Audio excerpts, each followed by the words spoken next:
मात्र एक प्रस्तावक, एक समर्थक, मैं स्वयं 3 आदमी से हम नॉमिनेशन करने के लिए गए। इसीलिए गए कि आज मान के चलिए नॉमिनेशन में भीड़ को इकट्ठा करके एक नामांकन के लिए जाते तो हम भी अगले लोगों में शुमार हो जाते हैं। इसीलिए मैं चुनाव लड़ रहा हूँ। लोगों का आशीर्वाद है, नौजवानों का साथ है और एक हम ही ऐसे उम्मीदवार हैं जो हमको अपना मानना है और जनता के भी बीच में जाके आप ले सकते हैं कि ये हम चुनाव लोग दल के ऊपर लड़ रहे हैं, लेकिन हम अपने आप को दल से हट के चुनाव लड़ रहे हैं। इसी का कारण है जो हमको हर दल के कार्यकर्ताओं और मतदाताओं का वोट मिल रहा है और इसी बात की हमको खुशी है।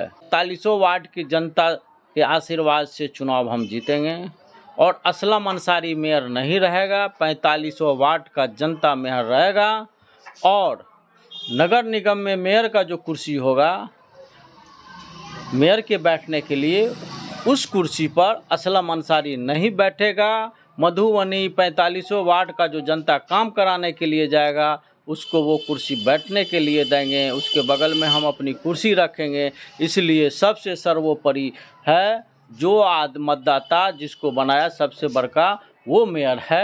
हम तो उनके सहयोग से ही बने हैं, इसलिए हम अपने आप को मधुबनी नगर के जनता को ही मेयर मानेंगे, हम अपने आप को मेयर नहीं मानेंगे। आप जीतने के बाद प्राथमिकता के तौर पर सबसे पहला कार्य क्या करेंगे?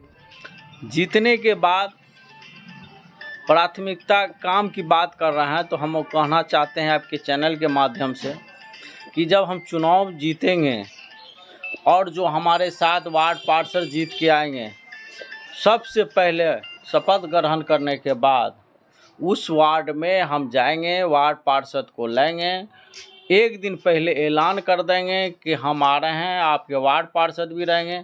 आपका जो समस्या है, जो पहला समस्या होगा हर वार्ड का, उस काम को निदान करने का काम करेंगे। गरीब उम्मीदवार के दरवाजे पर आए, अपना पूरा समय निकाल के, इसके लिए मैं आपके चैनल को और आप लोगों को भी धन्यवाद देता हूँ।